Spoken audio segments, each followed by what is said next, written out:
Great news. The Drop with Frank and Brian is officially brought to you by Switch Suspension. Switch Suspension specializes in all vehicle chassis components. Lift kits, lowering kits, air ride suspension, wheels, tires, steering, and brake upgrades. They use all the best products from the best brands. And these guys are truck guys. You roll into their parking lot at the shop and they all drive custom vehicles. So they use their products that they sell on their own vehicles. So if you guys are looking for anything for your vehicles, whether you're just starting out or you just need some replacement parts or whatever, give them a call or visit their website, switchsuspension.com. We wanted to kick off 2023 in a big way. So we want to thank AccuAir for hooking us up to hook you up. Frank, heads up. What incarnation? Just kidding. We are giving away this AccuAir E-Level Plus kit. And all you guys got to do to win it is either go to livelifecustom.com or grinder-tv.com. And for every $5 you guys spend on either one of those websites, get you one entry into the drawing. Keep it how it is.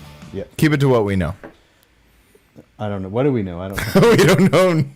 Not much. People have told me that we need to stop being so condescending on ourselves.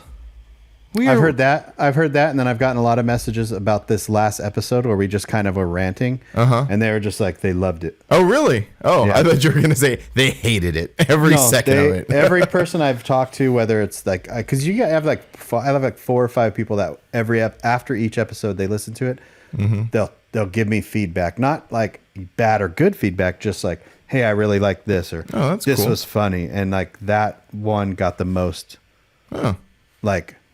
because again, I think it goes back to, just having a conversation with no real, trying to keep it on the track sometimes gets a little just boring, but then I don't know. No, I get it. But at the same time, like, I got a couple things. Okay.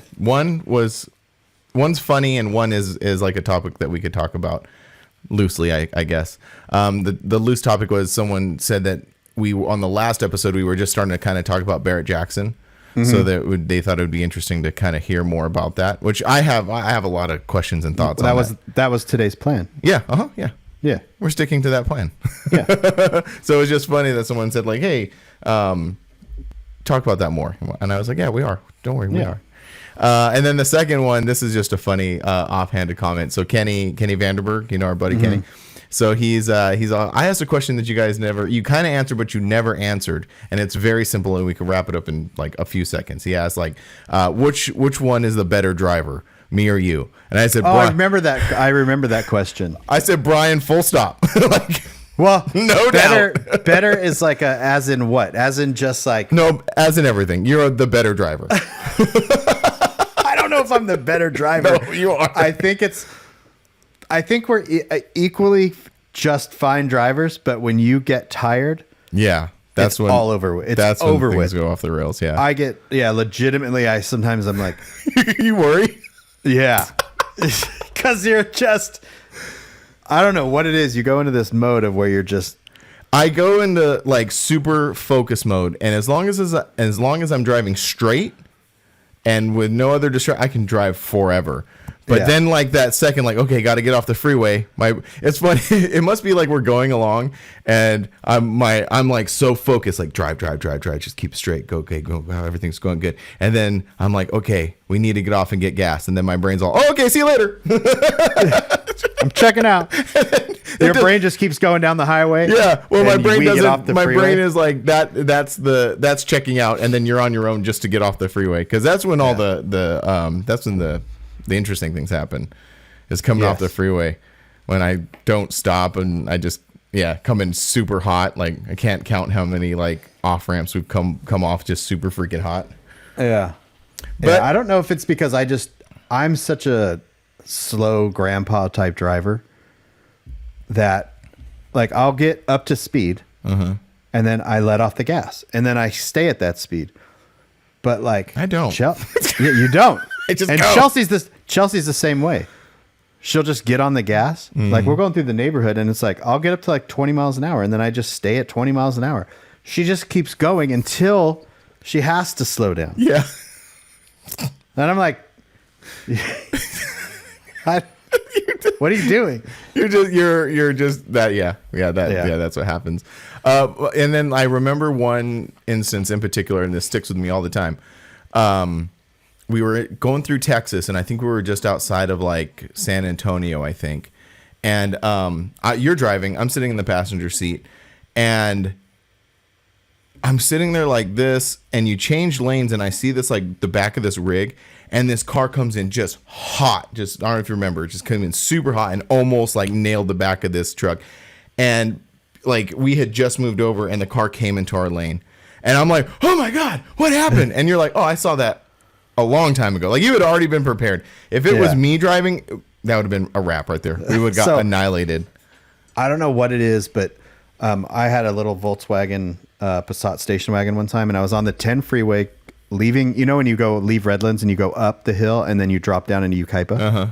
So there's traffic there all the time. So yeah, I was in the fast lane dropping down that hill into Yucaipa, and I always leave like 2 car lengths in front of me. And I look in my rearview mirror and I see this car coming, and he's not stopping. So I floor it and squeeze the gap and get like next to the car in front of me in the emergency lane. And that car hit the car behind me and almost flew into the oh shit, other side of it. So if I would have like not looked behind me, I would have got hit by that car. Yeah. And then the car probably like looked at you like, what are you doing? Yeah, exactly. Like, why did that guy just speed up? Yeah. And constantly, like, I'll leave 2 car lengths or whatever, and people will like fill the gap, and I'm like, just let me have the car lengths. You don't need to fill the gap. I know. Though. That's what I'm saying. Full stop. That's why I'm filling gaps. I'm going fast. It's breaking short. To me, it's a patience thing. I have 0. Yeah, and it doesn't make any sense to not have patience. Yeah. Because you're not going to get there faster. You're not I know. Gonna, it's like, I don't know. Yeah, that's why truck drivers just like pace along, because they're and it's funny because like when trucks are just kind of pacing along, and me being me, I'm just like, they're always right there. It's like, I know. Yeah. I understand the problem that I have. And again, but like we'll drive. We just drove down to the store this morning, and drove into town. Because we live in BFE.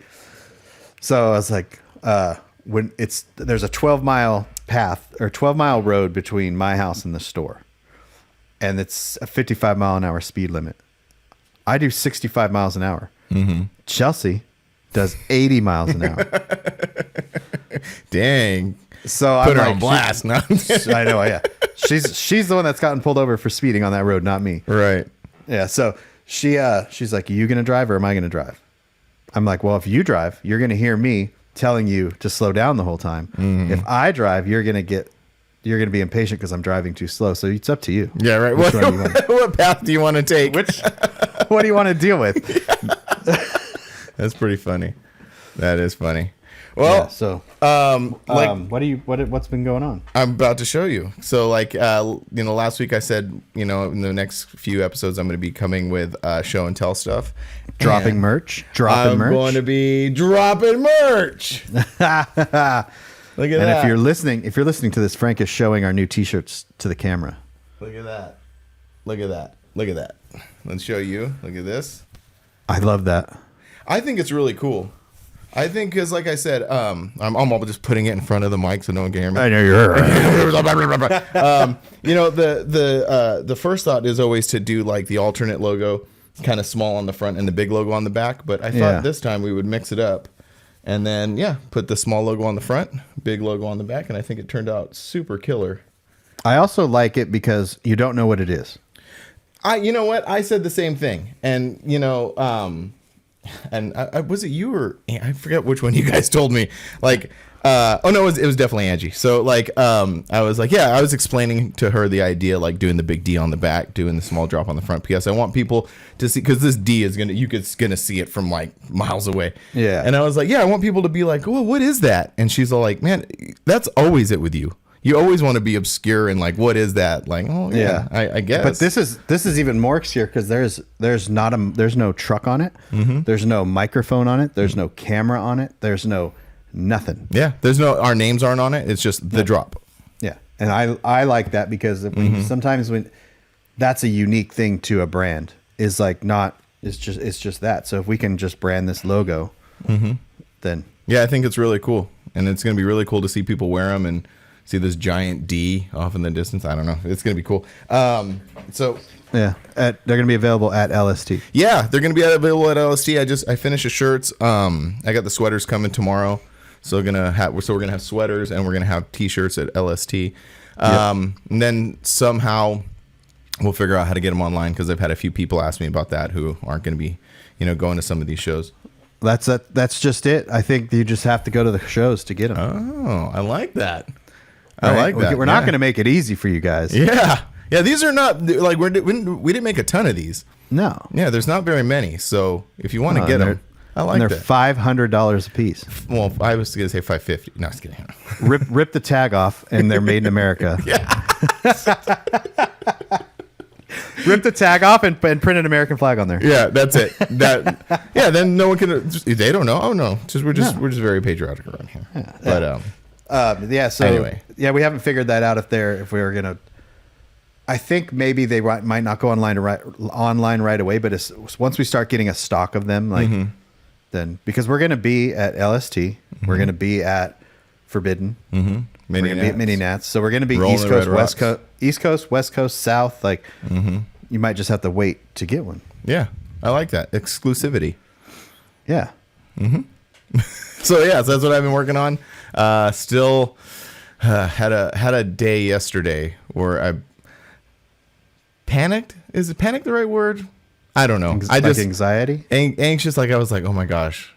Because you messaged me and you're like, yeah, okay, I'm ready, and I'm like, but me getting ready is totally different than you getting ready. I know that's true. Yeah, I just had to go sort T-shirts out. And I'm like, all right, I'm all packed up and ready. You're like, no, I have to make my T-shirts. I have to make them. Yeah. That's what we were talking about last episode. Is like, if like, I don't know why I have such a difficult time explaining this. Like, if I'm not printing those shirts, they're not getting done. Like nothing's happening right now. Yeah. Like we're doing this and stuff is happening, but nothing is happening right now until I get in there and I start printing these things, which I said last week, it's like, I kind of find that really cool that like the shirts that I make, like when someone buys one of my shirts, like I printed every single, no one helps me do this. Like it's all me.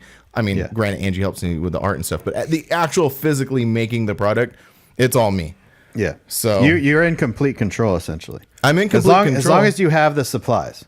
Yeah. You're in complete control. And we've talked about this before. Like, it's funny that you're in complete control and sometimes you're just like, meh. I know, right? We've said that a bunch of times. Go make T-shirts right now. Go make T-shirts. Go make like, go get a bunch of red shirts and print Custom Life on them and throw them on the website. Yeah, I know. The only person that's stopping me is me. Yeah. I know. It's terrible. But yeah, I know. Like, but that's like it with everything. I mean, you could say that the same thing about the camera equipment too. Like, there's nothing stopping us from going out and creating content, or me, or you, or anybody. Like, it's only me. But I'm balancing it. Everything is working out pretty good. We're getting there. So I'm finishing up my reprints this week. Which again, if I'm gonna be super critical about myself, like, I started doing reprints about 2 weeks ago. I could have these reprints done a month ago. Yeah. But I don't know. Some stuff happens. I think this is what happens when you have a lifestyle like we do, where we don't have deadlines. Mm-hmm. And the only deadline we have is the day we leave. Yeah, basically. That's it. Mm-hmm. So at that deadline's, and you're not answering to anybody else except you. So it's not like you have a client that you're making T-shirts for. Mm-hmm. Like if I was a stranger and I was like, Frank, I need, or Custom Life, whatever. I need, here's my T-shirts. Here's the date that I need them. Now you have a deadline because you have a client. Mm-hmm. You're the client. The show's the deadline. So you're just like, I have 2 weeks to do it. Yeah. Why do I need to? It doesn't make any sense to get them done early. Yeah. I guess it does, so we can be ahead of the game. Well, it does, prepared. but I mean, if you had everything done now, you'd be like this. Yeah, but I wouldn't be stressing out. See, you're in complete control of your stress. Yeah. Well, I'm gonna try to de-stress myself. I don't know. You should give yourself deadlines. Yeah, I should give myself deadlines and scheduling. Well, I mean, I do schedule, you know. But like, I'm just trying. like, because that's what I've been trying to do with certain things, even editing the podcast. I'm like, hey, I'm going to get it done this time, or I'm going to do this time. But it's really hard, again, because you don't really have to. Mm-hmm. Yeah, no, I know. Yeah, last week was cool because, you know, we got the episode done on Wednesday, and then you had it the next day, and then I reviewed it the following morning. That was cool. Like, I hope to do that. Well, you again. had plans. Well, here's why did you do that? Because you had plans during the week, on the weekend. Yeah, because I was like, well, I don't want this to interfere with other stuff that I got going on. You know, I don't want to take my Saturday morning, because now softball is starting again. So like I have to like readjust. So yeah, you're right. Yeah, it's me. Yeah. It's so all you me. should just make plans, and then that's your deadline. So you don't want to interfere with your plans. So like, what are you doing this weekend? Right? Softball stuff. Actually working, getting these prints done. Everything. I'm doing everything. Are you watching the Super Bowl? I am. Yeah, heck yeah, I am. I know, I'm stoked for that. Yeah, it's gonna be fun. I can see the stadium if I drive up the road. That's right. It's in Phoenix. The Super Bowl's in Phoenix. I can see the actual stadium just right up the road here. So. That's cool. Yeah, that's really cool. Awesome. I have to drive around. I have to crisscross town tomorrow, and then I have to crisscross town on Saturday. And so I'm gonna. You got photo to shoots see and all the stuff to do? Yeah, tomorrow. Tomorrow I get to go pick up some suspension stuff for the Nissan. Oh, cool. Yep, and that's all the way across town. Now, are you going to switch? Yep. No, I'm going to AZ Pro. Oh, easy. Okay, cool. Yep. That's awesome. And then then I'm gonna go to AZ High Test and film some stuff over there, and then same thing on Saturday, and then we're gonna go see Bert Kreischer Saturday night. Oh yeah, that's cool. Yeah, that's really cool. Yeah, he's in town for the Super Bowl, so he's scheduled a bunch of shows. Oh, nice. Where's that gonna be at? The Mullet Arena. Is that what it's called? Yes. No, you know. No, it is. What? Yeah. Wait, the Mullet Arena. That's the official name. That's the official name of it. Okay, what is the Mullet Arena? The Mullet Arena is ASU's hockey stadium. Oh, okay. And it's where the NHL team, the Phoenix Coyotes, it's where they're playing there temporarily now because they're having a new stadium built. So, and they're also hosting events there. So yeah, the Mullet Arena. It's someone's name. They named it after someone, and his last name just happens to be Mullet. Wow. And it's funny because I was, coincidence.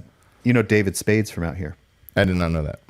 So David Spade, the comedian, actor, he lives out here. He's from Phoenix, and he was on Bert Kreischer's podcast a few weeks ago, and they were talking, and he's like, "Oh yeah, I'm going to play in Tempe." And David Spade was like, "Where are you going to play?" And he goes, "Oh, the Mullet Arena." And David Spade was like, "What?" He goes, "I live out there. I don't even know what that is. What is the Mullet Arena?"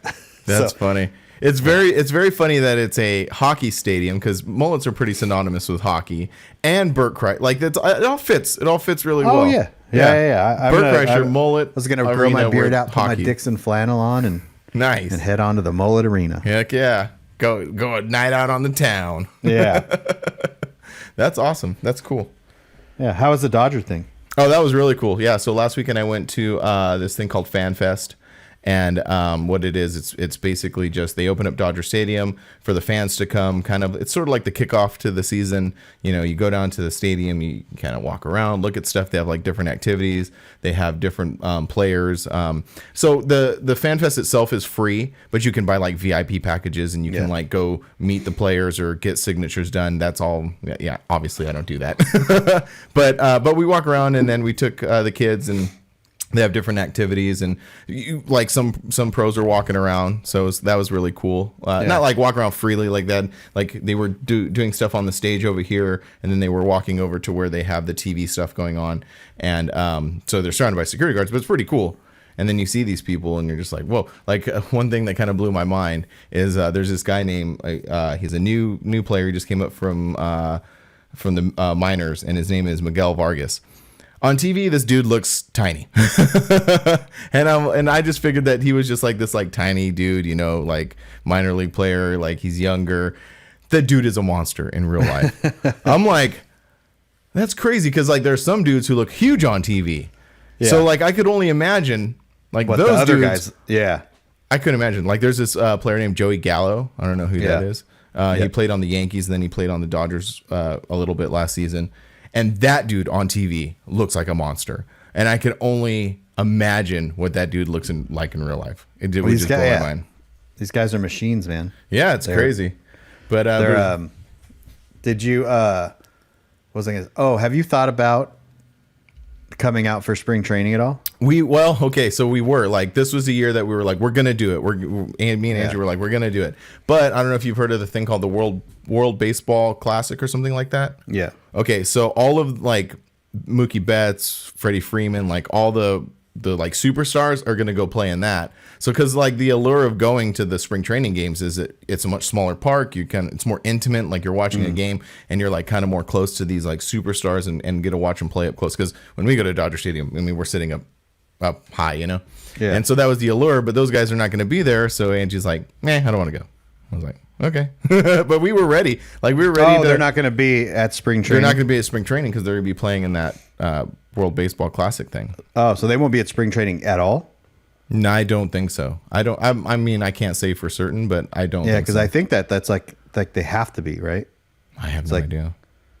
Yeah, I don't know, but yeah. So yeah, because we were actually gonna get ready for, going to LST, coming back, and then coming back out the next weekend to go to spring training. Maybe they just won't be there that week because they have to be signed in for spring training. I don't think that you cannot just not go to spring training. Yeah, I don't know. We'll see. Maybe if they do, then then we want to plan it and go out there. Because do you plan on doing anything?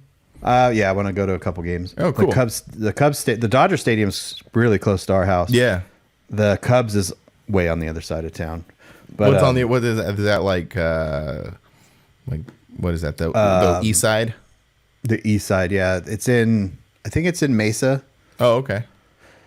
But yeah, it's because you have like a bunch of parks on the west side and a bunch of parks on the east side. Mm-hmm. And what sucks is if you do plan to come to spring training, you have to make sure that it's not a split day, because what they'll do is they'll have like half the Dodgers go and play this team, and then the other half of the Dodgers go and play this team.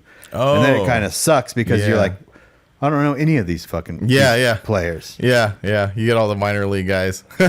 Exact. I've done that before, and I'm like, you're like, where are all the guys at? I could just go to a Quakes game, get the same experience. Yeah. So we want to do that. But like I said, the fan fest thing was cool. Just getting back there, like getting to go to the stadium and walk around, kind of get you really excited for the season. I know. And then I can't wait. We're talking about going down to see Uncle Joey and go catch a Padres game with him. Yep. And that would be cool. Yeah, it's gonna be fun. This year's gonna be fun as far as baseball's concerned. I think so, and I hope the Cubs do a little bit better. Yeah. I hope the Dodgers do better because, I mean, if you want to get really into it, like, I don't know, we lost some guys. But this is the year of the young guys, is what they're saying. So like, it's all the minor league guys who've come up, and now this is their first years and stuff. Just because, I mean, we get bored. It gets very boring with like luxury tax and caps and money and like the things they have to do. But that's a very, very, very fun part about baseball. It's not just making the postseason every year. Obviously, that's fun. Oh, yeah. It's more baseball and blah, blah, blah. But if you like, the entire system and the way that it operates is also fun. And to watch these young guys come up. And then what sucks is these young guys will come up and you'll get like, and then they go to another team and you're just like, yeah, that happens. Man. Well, with the Dodgers, it's not exactly that, because they will bring a lot of guys up for a few years. Like, we got a lot of guys who are who've come up through, because, like, again, very boring, but whatever. The Dodgers have a very good farm system, which means that their minor league players that they kind of like, what's the right word? They like, I don't want to use. It's the same with the Cubs. Yeah, but but the Dodgers have the best farm system. Like that. That's like, people write about it and stuff. But Do you want to talk about Barrett Jackson? Yeah. Let's get back onto the truck subject.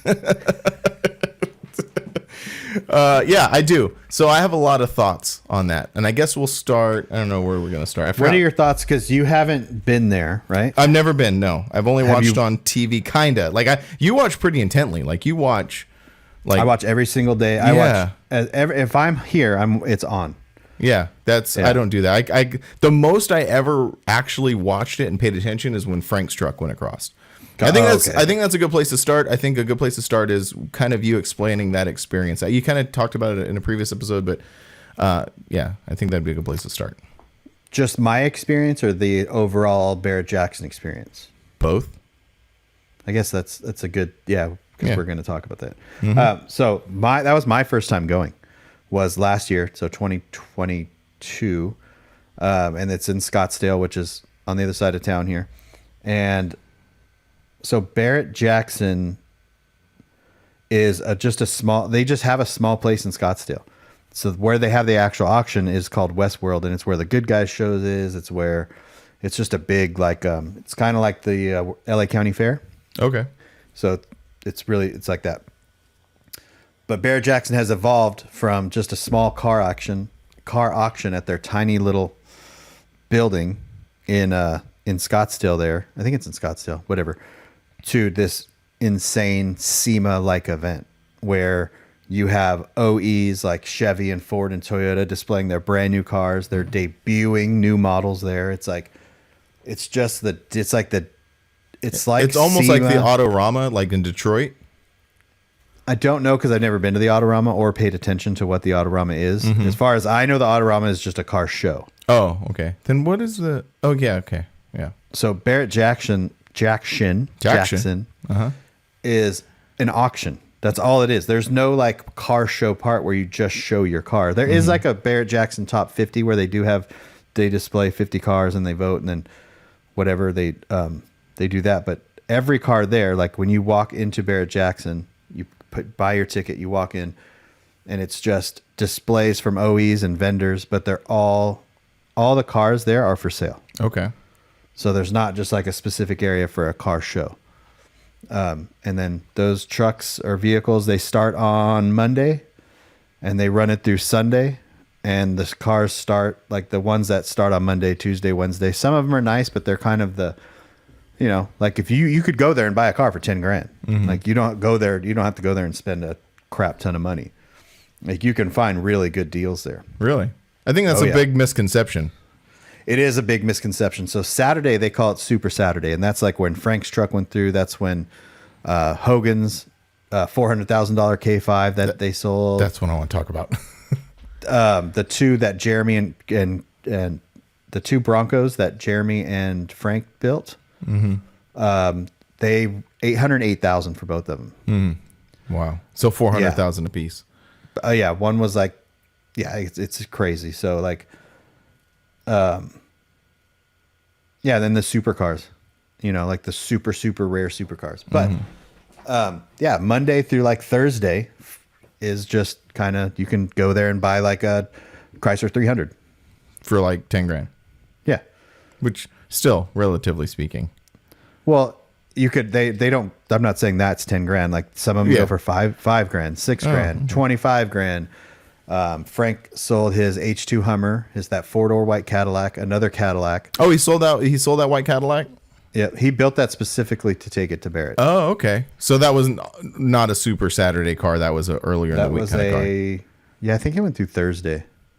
What was the price tag on that? I think he got 40 something, 50 maybe. I forgot. Relatively speaking, that's a pretty affordable car. For what was done to it. You know what I mean? Well, yeah. Well, okay. So you've explained what it is and sort of like teed that up. Yeah. My questions are that, like, I have a couple questions and I kind of answered one question already. So my first question, my questions are, I already know the answer to the first one. Who's building these things? Who's buying these things?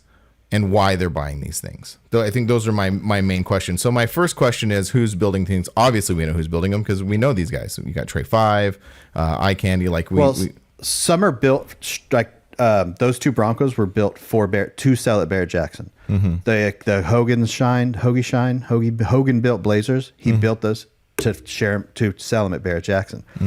Most of the vehicles there are not built to sell at Barrett Jackson. Most are just people selling their collector cars. Just people selling their collector's cars. So you can go there and find like a hot rod that was built in the 80s, and it's time to go to a new buyer, and then the new buyer can fresh. So what you can do there is find like a very good deal on something that has a lot of good bones. So it might like you can find an older hot rod that maybe has like an outdated paint job, like or an outdated wheels or outdated suspension, but or an outdated motor, but the bones are still there, instead of starting with some kind of just like stock rusty vehicle. So you have people that are you have people that are building strictly for it. You have car collectors. So you have like, there was the Boyd collection this year, not Boyd Coddington, but another thing called the Boyd collection. And he took like 20 or 30 cars there. They were in his collection. He had them forever. And it was getting older, time to, Paul Walker, his collection went through 2 years ago, I think. Oh.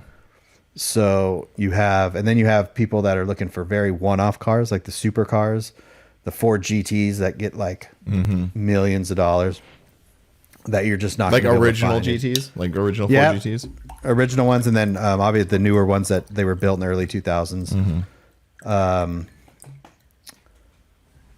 It's just there's all kinds of different people there, and I find it more interesting the Monday, Tuesday, Wednesday cars than the Super Saturday cars are cool and stuff like that. It just blows me away with some of the prices that they're getting. And what's even cracks me up even more is if you go on like social media, I saw this, and this is another like thing I want to talk about. Go ahead. What you have, like, there's a big C10 group on Facebook, and they'll share like this C10 getting $200,000, and they're like, oh my god, or they'll share Hogan's K5 getting $400,000. They're just like, who would buy that? This you could build that for this, and da da da da da da. And it's just like, or they'll complain about the prices affecting the entire market. Right. Which are, I mean, if you think about it, those are like legitimate, not concerns necessarily, but legitimate topics. Oh, 100%. But I guarantee you that the truck sitting in your garage is not going to be affected by the $400,000 truck that's sold at Barrett Jackson. Do you think more like what they're saying is more like it is because like they want to, like, I guess the meme is make square bodies $1,500 again, which they're not. Do you think that's what they're talking about? They're like, now it's affecting that type of stuff. It is, because that was one of my questions. Okay, so to kind of like catch up on what you're talking about. One is the Frank's Cadillac, the cars that you mentioned, which are purpose built for this. Obviously there are tens of thousands of dollars invested into motors, suspensions, frames, interiors, paint job, like everything, right? Sorry, I lost my thought a little bit. Sorry, are you saying I hate that when that happens? It's like affecting the entire market of, like, okay, let's say let's use C10s as a perfect example. So C10s, I think the first $100,000 C10 that went through Barrett was like 4 years ago or 5 years ago, and now ever since then they're all like $100,000, $150,000, but they're not all $150,000 to $200,000. If you watch the trucks, the C10s that are going through on Monday, Tuesday, Wednesday, Thursday, they're going for like $25,000, $30,000, because they have 350s in them, because they have not been completely redone. That's what I'm saying. So like these purpose-built ones are really, they're really gone through. They use really expensive parts, and they have a lot of man hours in them. So, and I don't want to like blow up anybody's spot or anything, but like that truck that sold for $400,000, like, what do you think the cost was that to build? So you have to remember, he's a builder. Right. So I am not a builder. I'm not a painter, and I'm not a fabricator. So I would have to pay somebody to do that. So I'm paying that hourly rate. Dan is, he's paying his guys, to work on those. But, he's putting a lot of his own time in there. That's where his big profit is, because just the frame under that truck, just the frame, no wheels, no tires, the frame and the suspension and the brakes and all that stuff is over $100,000. Oh, okay. So that answers my other question. So when we talk about $400,000, okay. So talking about a $400,000 car truck, that with the amount of money and time that goes into that, do you think it's the same profit margin as someone who's building something kind of like not lesser, but I guess lesser on the scale that's going to sell for 50 or 60? That's the thing, is like what it depends on how much you put into it and get back out of it, right? So if Dan put $200,000, if he added up all of his hours, all the labor time, all of the product cost, and it came to say $200,000, he's going to make a $200,000 profit. Right. Right. That's a 50%, or what is that? That's 100% markup, right? I don't know how that works, but yeah, sure. Yeah. So you made exactly what you put in. So you doubled it. So you made 100%, I guess. So if you put $30,000 into a truck and it sold for 60, isn't that's the same thing? Same thing. It's the same thing. It's the same thing. It's gambling essentially, right? Like you're not going to go and win a bunch of money if you're betting a penny. You're going to win pennies. But if you're betting $500, you're going to win hundreds of dollars. Right. But at the same time, it's not really, because since these things are setting precedents, because that's basically what they're doing, is that K5 set a precedent for that type of vehicle. So I think... Well, no, it set a precedence for his builds. Okay. Well, let's say that. Yeah, let's say that it sets a precedent for his builds. So the first one is a risk. The second one is calculated. Yes. And maybe that's how we got here. It was through a series of calculated, through a series of risks, and those risks created calculated decisions. For example, he built a Nissan hardbody extra cab 4-wheel drive. I think he bought it for like $8,000 or. Oh, he something. did. Oh, I thought this was like a made up. This actually happened. No, this actually happened, right? So, it was painted black. He went through and he did a bunch of body work to it. He repainted black. New rims, new tires. It was a lifted 4-wheel drive. Super, super, super nice.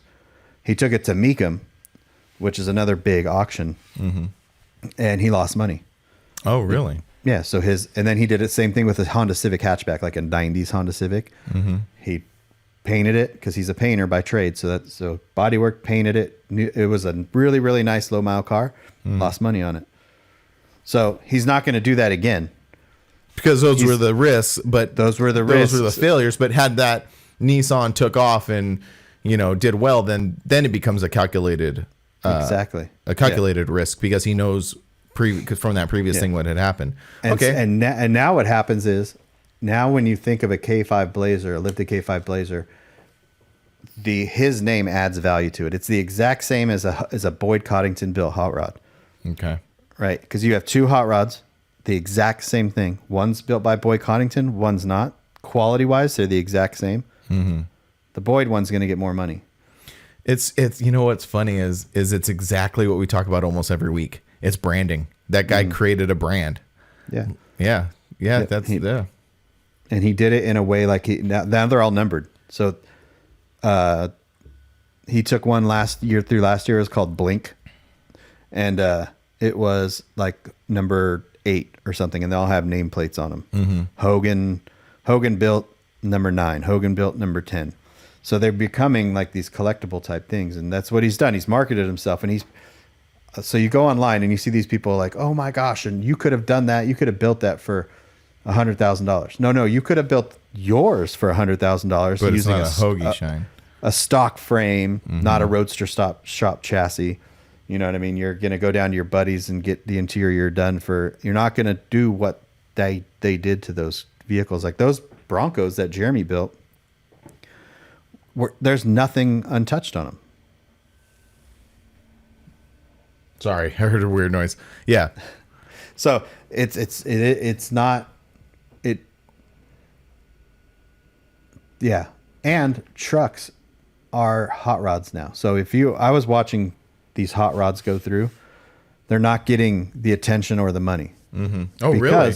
No, because the guys that are buying vehicles right now that have money are 40 to 50, 60, like between 40 and 55. Oh, okay. Then they're not into those. they're not into 69 Camaros anymore. They didn't grow up with those. They grew up with 70s C10s and stuff like that. So the trucks are the new hot rod, and it's cool to see. And it sucks if you're going to go out and buy a square body because they cost more. But all you got to know is that your investment's solid. Oh, that's true too. Yeah, because that's true too. Because that's giving, I don't want to. Maybe is this the right way to say average Joe? Is that the right way to say it? I don't know. What is it? Average Joe. Yeah, the average Joe. I mean, I'm an average Joe. You're an average Joe. I'm below average Joe, but whatever. No, no, but that's we're average Joes. Yeah. No, I get it. So in the grand scheme, and you can still go buy a $1,500 square body.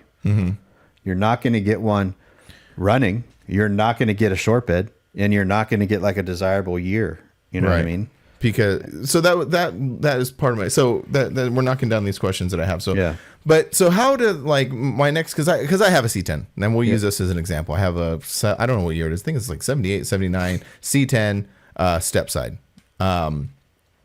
So I think, and I'm just going to explain this from a point of view of just one of those random Facebook commenters, and then we can dissect it. So it would be said that, okay, well, this C10 sold for $200,000.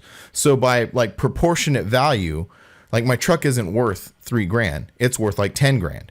Is that a fair statement to say, or is it a delusion? Because I think, it might be a delusion for some people who have these things who go, well, and I understand it. I understand the thinking behind it, because obviously you see $200,000. So if that truck costs $200,000, then this is that same truck. So it has to be proportionate in value. So this truck is worth $20,000. Well, and people only pay attention to the ones that get a lot of money. And very early on in this conversation, I think that's where it kind of nailed it and kind of almost put the conversation to bed. Is we are using like I even coming into this conversation, I'm thinking like that Blazer, like all of these crazy cars that sell for hundreds of thousands of dollars. Those are the exceptions, not the rule. Exactly. So that Severed Ties square body, the white one with teal wheels. Yeah. Isn't that right hand drive? Yep. Yeah. That got 100. It sold for 100,000. Oh, it did. Oh, okay. Yep. And that's a fully custom truck, but I think what hurt that truck is it was right-hand drive. And you're taking it to Barrett Jackson, and your buyers at Barrett Jackson aren't going to understand. I would say 98% of your buyers at Barrett Jackson are not going to understand why a C10 is right-hand drive. They're also not going to understand why it's white with teal wheels. Or in Frank's case, all gold. Yes. But Frank knew that going into, right? Like he knew that going into it, and there's also a thing where you promote these vehicles before Barrett Jackson, because it's not just the people at Barrett Jackson bidding. It's that branding, right? You're building branding, and it's just and promotion. Yeah, okay. And actually, Frank, the guy that bought Frank's truck, bought like, I think he bought like 100 vehicles that weekend. That's going to be the next thing we're going to switch into. Yeah, but yeah. So what he did was he saw an actual good deal on Frank's truck, and he goes, I could turn around, and he takes all these cars that he buys, and he takes them to a different auction, and he resells them at a different auction. So if you're buying 100 cars, and then you take those 100 cars to a different auction, and you make anywhere from 10 to 30 grand on top of what you bought them for, times 100, it's a lot of money. It's a lot of money, and you do that all year long, and it's what Pony does now. Pony for when he sold Cruella DeVille, he got a bunch of money for it. He took that and invested into another car. And if you ever notice the cars that Pony builds and sells, they're all like black and red. Because that's his brand, right? Well, that's what sells. He knows what sells. If you take a white truck with teal wheels and you take the same truck and it's black with chrome wheels and red interior, that black one is going to double the money that white one does. It's just the way that it is. And that's the calculated risk. She took a very calculated risk taking that truck to Barrett Jackson. Right. And that, again, not every truck. There were Broncos that were all original, restored with Coyote motors in them, and they were getting 100 grand. So why did the one that Jeremy and Frank built get 400? Right. They marketed that the owners of those two trucks marketed them very well. I see. You know, they paid Barrett Jackson to do a video and photo shoot on it in their studio. You can pay Barrett Jackson. There's levels to it, right? So you could go and sell that C10 in your backyard at Barrett Jackson. You just pay the $300 or $400, and then whatever it sells for, you got to pay a little bit of a fee, and the buyer has to pay a little bit of a fee. And that's it's a percentage based on the sale price. So you could take that there and push it across the block, or some of these vehicles don't even go across the block there because there's some of them that are too big, or they just show it on the video screen, you know, and and then that's it. So anyone can sell a car there. It's just when you get to those bigger, higher numbers, they go through on Friday night and Saturday night because Barrett Jackson is a company that knows what people want to see. So it's really interesting that you're saying about the marketing thing, because like that makes you know, I say interesting and we laugh about that, but it's really fascinating because again, it's that like calculated, it's all calculated, like everything is calculated and down to the marketing.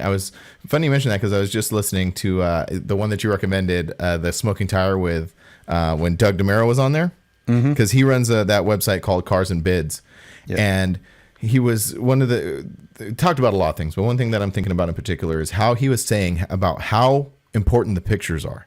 Like when they were talking about that car with the shadow on it and like stuff? with a pole in it and like just really bad photos, and they're like it's a service they offer to go take good photos of it. And it's funny the disconnect some people make on that. You know, and that like, well, I don't want to, the car's awesome, like the car doesn't need any help, it's an awesome car, but it does need that help because your example, you know. Your dog's barking too? Yeah, someone just knocked on the door. Yeah, my dog was barking too. Anyway, all these dogs barking. But so it is. It's so much about marketing, and whether the marketing is the vehicle or the person that built it. You know, because that matters. It all like you said, it all matters, and that kind of like ties right back to what we're talking, like the beginning of it when I was saying that like how some people may become, you know, disillusioned, you know, they have that disconnect where they just see this car selling for this price, so why why is mine not worth that, or you know, why is what is this? But they don't understand all what got it to that point. Or they don't understand the buyer. They'll get mad, like, why would someone pay so much? Like, you see these comments and it's just like, so that was my other thing. So we already answered who's building them, why they're building them. Now we're answering who's buying them. But not people like us. and that's the thing. Like, okay, I'm going to tread lightly through this next things I'm going to say, but you know, there are, you know, out where you're at in Arizona, there are groups of people who have very expensive cars. Usually these guys there are guys who own businesses, have a lot of expendable, you know, income. They are making up some sort of that space, but I don't think they're making up the entire space. I think there is another group of people even beyond that who are buying the $400,000 ones, $1 million ones, $500,000, all of that stuff. Like, so I have a theory about it. Hit me. I think this is where people are just putting their money. So it's like investing? It's the same with real estate. So if you have a lot of money, if you own a business, you have a lot of money, expendable income, the money just either sits in stocks or it sits in a savings account. We know savings account don't pay crap anymore, right? Like they used to. But it's the same reason why these apartments and condos and townhomes and in New York, they're empty because it's just a place to store your money. Parking their money there. They're just parking their money there. If you're a business and you buy a vehicle, it's an investment. It's the same reason you buy a house. You park your money there, and then in 10 years or 5 years, you take your money back out of it. So a lot of these people, especially, I don't know about the K5 stuff and the C10 stuff. I think those are just guys that like own construction companies or stuff, and they're buying them because they're into that, and they just have that much money. But when it comes to the supercars, the $500,000 to $2.5 million cars. That's where I think people, because the money, it's like they'll buy them, they'll put like 3,000 miles on them, and then park them, or they'll sell them in 2 more years through Barrett Jackson or whatever. And I just think it's and they're business write-offs to them. Yeah, That makes so much sense. I didn't really look at it through that lens, but that makes so much sense. Yeah. Well, some of them are business write-offs. They're not all business write-offs. Yeah, not necessarily. No, the thing that makes the most, like what I'm lamenting on, and the thing that makes the most sense to me is like we as enthusiasts, and 95% of the people who watch watching this as enthusiasts, see vehicles rolling through, types of vehicles, when what you're saying is there's a certain sect of people who merely see that as investments rolling through. So like that makes so much sense. So I'll give you a perfect example, but it's on a scale way lower. Okay. This Nissan hardbody that I bought. Okay. I took money out of my bank account. I put it into this Nissan, and I'm taking money out of my bank account and I'm buying parts for it. And when I'm done with it, I'm taking that truck, selling it, and taking that money and putting it, because I know that truck is not going to be worth less than I bought it for. Mm-hmm. That truck is going to be worth more than I bought it for. And I'm not going to make like money on top. I've already calculated I'm probably going to be able to sell it for exactly what I'm putting into it. Mm-hmm. But I'm also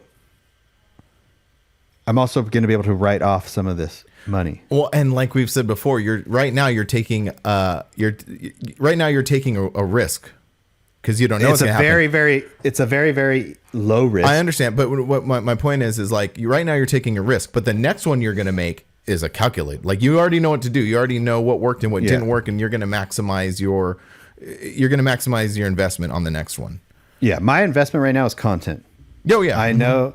If I make $50, if I lose $50, I'm okay. I have like a thing, if you know what I mean. If I lose $500, it's whatever. I made a couple videos out of it, but I can take that money, buy another truck, and then if I can slowly make a couple hundred on each one, then I can do more things to them as I get them, or buy more valuable trucks. You know, the next one could be a Toyota Tacoma that cost more up front, but I'm going to be able to sell it more for on the back end.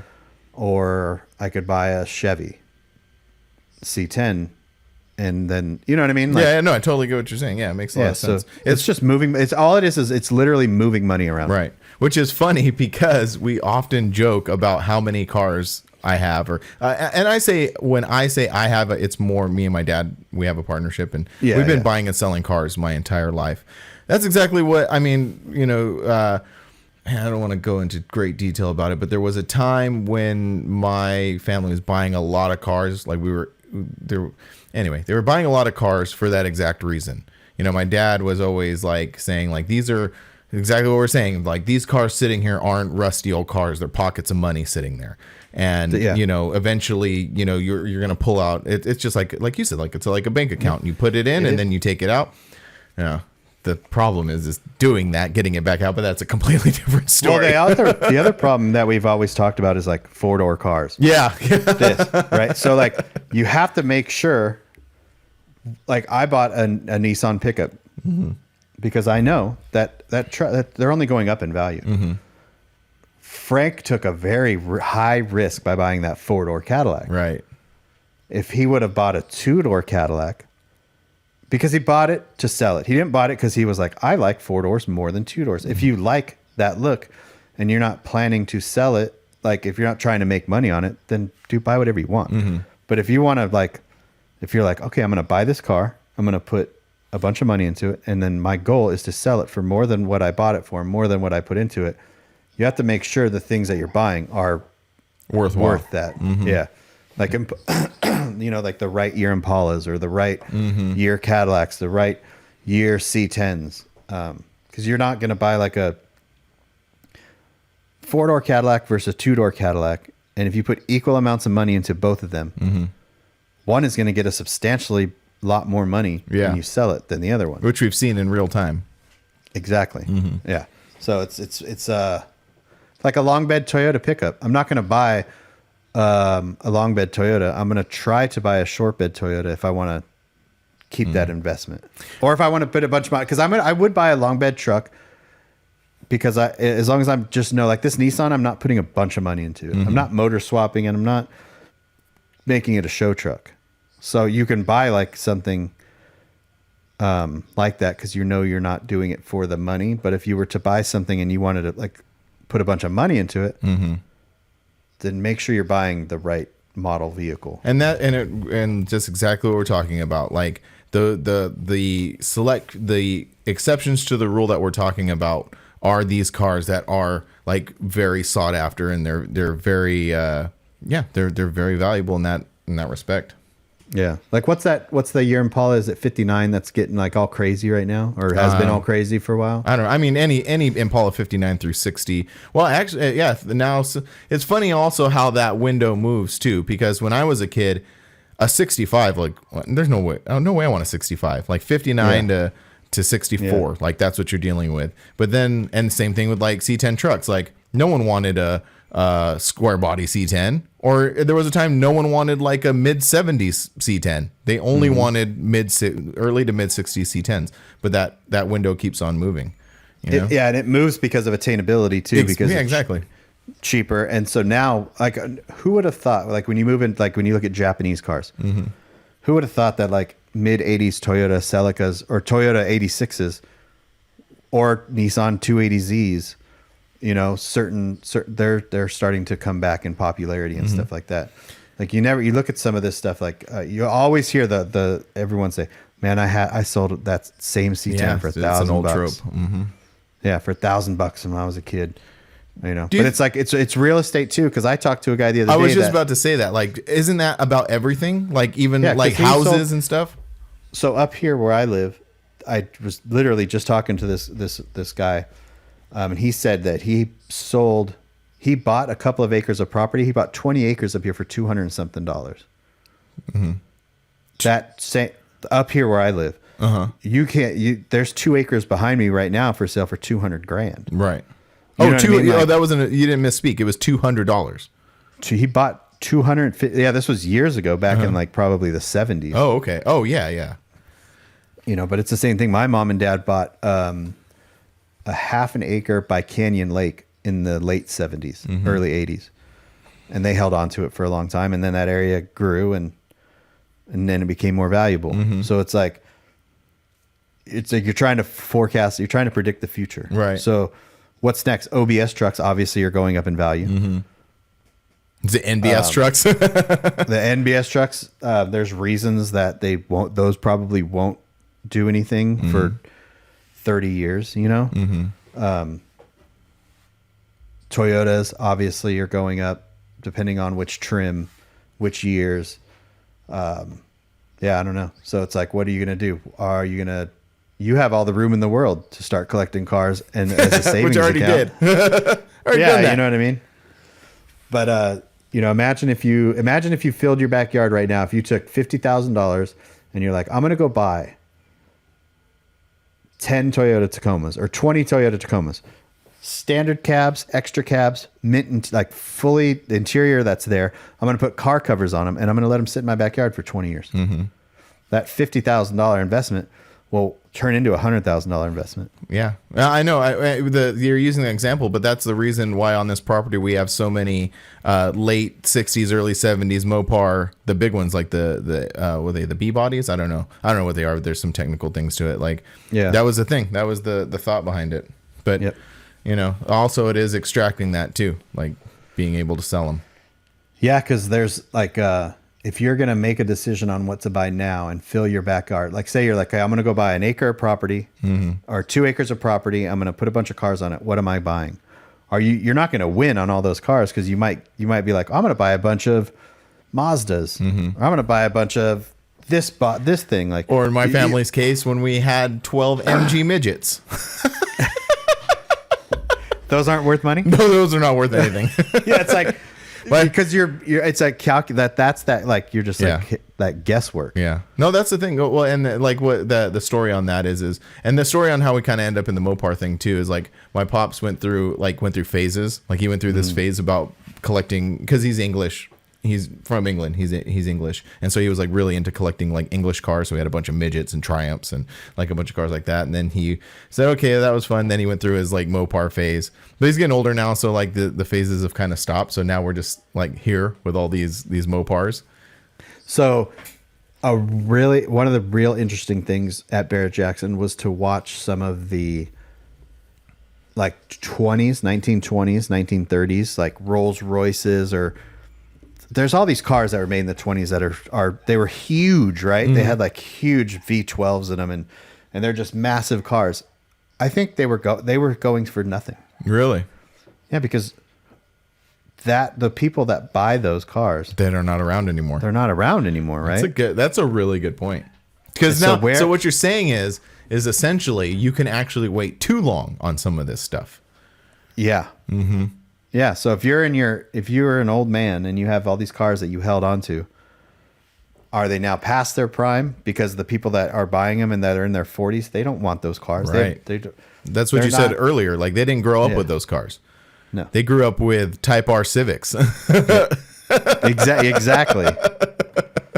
You Yeah. know? I mean, go try to find like a 1995 SI, anything SI VTEC in good condition. Did I just mess that up? Type R's are Nissans, right?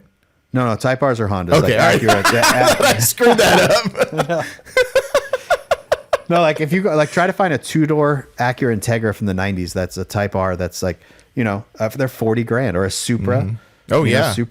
the Supras, the factory turbo Supras, or even the non-turbos, those mid-90s Japanese cars. That's because when I was in high school in the mid-90s, early 90s, that was my dream car. Was a Toyota Supra. Okay, now I'm 46 years old. I can't afford it, but if you know what I mean, Because those are $100,000 cars. but if you put a Camaro, a '69 Camaro in front of me, and a 1995 Supra, I'm gonna pick the Supra. Yeah. Man, that's funny. That is so funny. Same with the Chevy. Same with a truck. If you put a Chevy Square Body or C10 in front of me, and a '97 Tacoma in front of me, I'm picking the Tacoma. Yeah. That's what I like. That's what I grew up with. Yeah. So that's what's special to me. But Chevy trucks were more special to more people because that's just how it is. So that's why they're worth more. I have so many stories of working on the lot, and like I said, when I was young, I didn't get it. I thought it was stupid until I experienced it myself with an OBS truck. But I used to hear some really good stories. One that sticks out of my mind was we had this '48 Buick Special, and it was a pretty decent car. So this guy comes on the lot and he's like looking at it, and he's like, "Man, I love this car."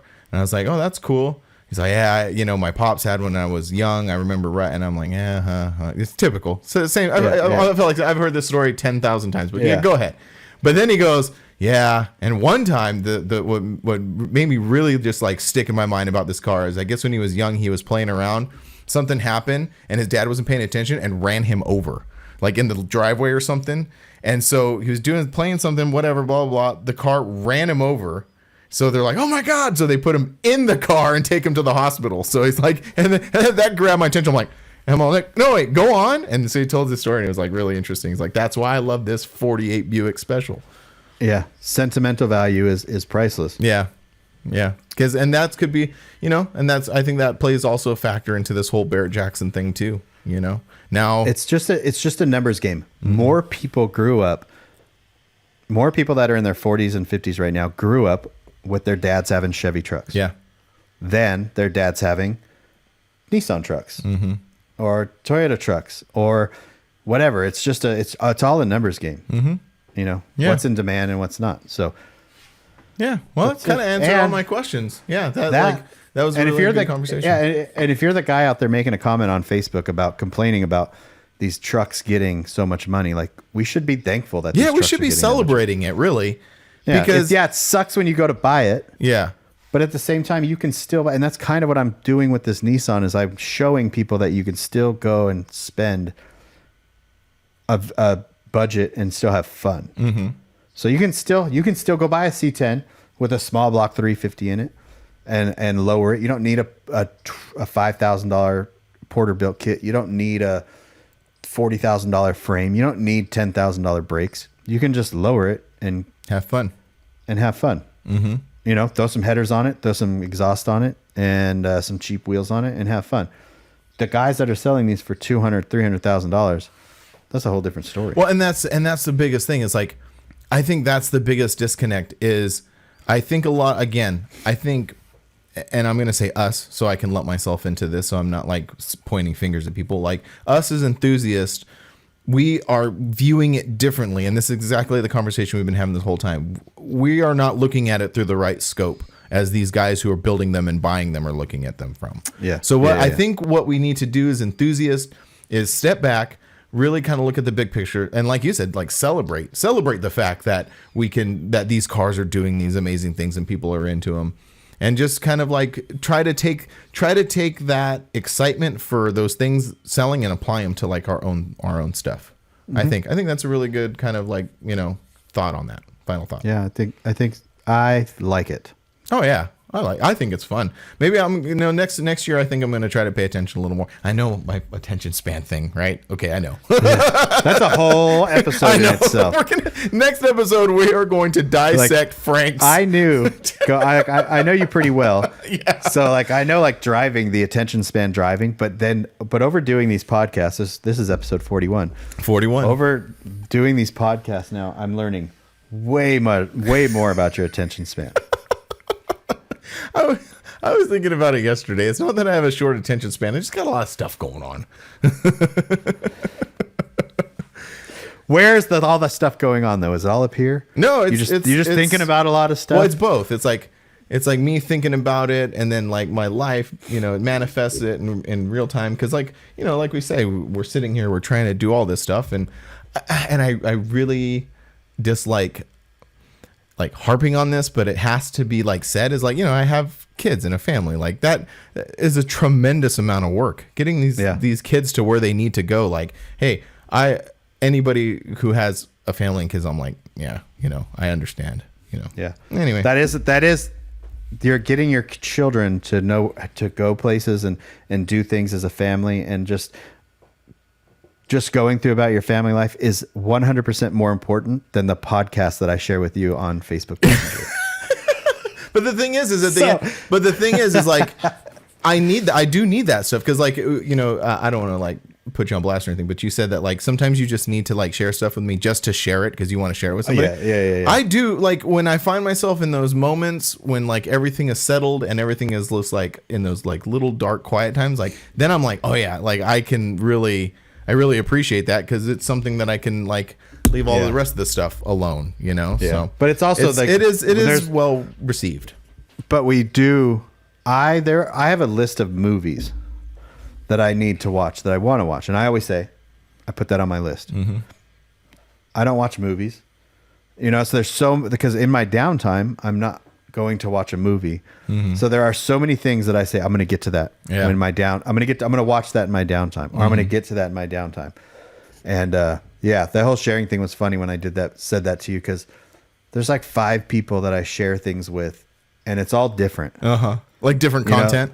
Different content. So there's different things that I find funny, or that someone else might not find funny. So I share them with the people that I know will find those funny. Yeah. And we share some really weird things. Yeah. Yeah, we do find some very odd places in the corners of the internet. Exactly. So but even there's some things like that, me and Matt Dower, we just constantly share things back and forth, and I don't send those to anyone else or Dave Prater, for example. Mm-hmm. There's certain things me and him share back and forth, and it's just or you know what I mean? I don't send those to you. Yeah. But on the same subject, what I find is really funny is sometimes within our group, groups, whatever, we'll start sharing stuff that it's so funny how in sync all of our algorithms have kind of become. Oh, you know what? I just realized that's just dumb, of course. Because of course we're sharing these things and we're looking at them. So it's funneling it down, and it's so if you share something with me and I watch it, then my algorithm's oh, you watch that, and then I share, and then you see what I'm saying? So it kind of yeah, that's a natural. Yeah, I just realized that's a natural. I mean, it's a natural algorithm because we share a lot of things in common. Yeah, a lot of same interests and stuff. Yeah, same interests, but it starts with our age, and then it starts with our trucks, and then it starts with music, and then it starts with this. So it's all right there. Mm-hmm. Yeah, this is kind of fascinating, but it is. Anyway, that was good. That was a good conversation. It was. Drop merch. We got that. Oh, we got stickers coming soon, right? I know. Well, my stickers that are probably still sitting on Doug's desk. Oh, he didn't send them yet? So I'll bring those to you in a couple weeks. I've sent so much merch out and no drop stickers. Yeah, a couple of people. I had someone ask me today. I was like, "Oh, we'll get it to you. We're just gonna send out a bunch of mailers with just drop stickers to people." And we're still doing the AccuAir giveaway. Mm-hmm. And AccuAir giveaway. Thank you to everybody who's went to the sites and purchased stuff. Thank you so much. It's great. Yep. I think I was thinking this. I don't know if I'm going to put my merch. I think I'm going to wait till after LSD to put my new merch on. Me too. We said this a few episodes ago. You were like, well, are you going to put that on your site? And I was like, yeah. And Angie's asked me, are you going to put up the thing? Because it kind of makes sense. Because if I put on the website now, whatever I sell, I can remake them, kind of. No, not really, because I broke. Anyway, that's a lot of thought into that. But no, yeah, I think I'm going to wait till after LSD too. Yeah. That's the point. Because I was like, I told Brandon, I was like, I want to do a pre-order. And I was like, no, I'm just going to just do it. Yeah. And we'll see. Because right after LST, it starts rolling. Yeah. Are you going? You're going to the reunion, right? Mm-hmm. Okay. Yeah, I'm not going to that. That's opening day of softball, and it's brother Dave's wedding, so I'm gonna go to that in the afternoon. The same day. Mm-hmm. So I'm not gonna be able to go to that. And then we have Forbidden. And then Forbidden, dude, I'm so stoked. Forbidden, it's like all of this gearing up for LST makes me just like kind of be so excited for Forbidden, because we just kind of like ease into that. Yeah. And it's a lot of, obviously it's our club and it's a lot of fun, but yeah. I'm really looking forward to it. That's almost going to be like a break, you know? Yeah. Yeah. I am looking forward to it. I'm really looking forward to LST, and I think it's not just LST. I'm just looking forward to getting out. Yeah. Just getting out there. Mm-hmm. Yeah. Yeah. Just getting because, out there. When I was going through all my stuff, so I got it all nice and sorted, and I'm just like, all right, you're I'm ready for Frank. I'm waiting for him to come in, and you're like in go. your garage, just staring at it all nice, and then you're gonna cut to me like everything's on fire. I'm like, ah! Then you open your messenger and it's just my message. I'm ready. I'm all good. Did you watch this video? Go to fast forward to 28 and watch that part, and you're just like, I don't care about anything. Yeah, but no, yeah, looking forward to it. So yeah, E-level giveaway, drop merch. You've come to the end of the show. Congratulations. Just pay attention to the Instagrams. Pay attention. Come to LSD. Find us at the booth. Mm-hmm. We will have drop merch at the booth at LST. We will have drop merch at Forbidden. We will have drop merch at Mini-Nets. Any show that we're at together, we will have merch, and that's our pop-up shops. Yeah, the drop pop-up. The drop pop-up. The drop pop. The drop pop. Pop the drop. We gotta go. We'll see you guys next week. Bye.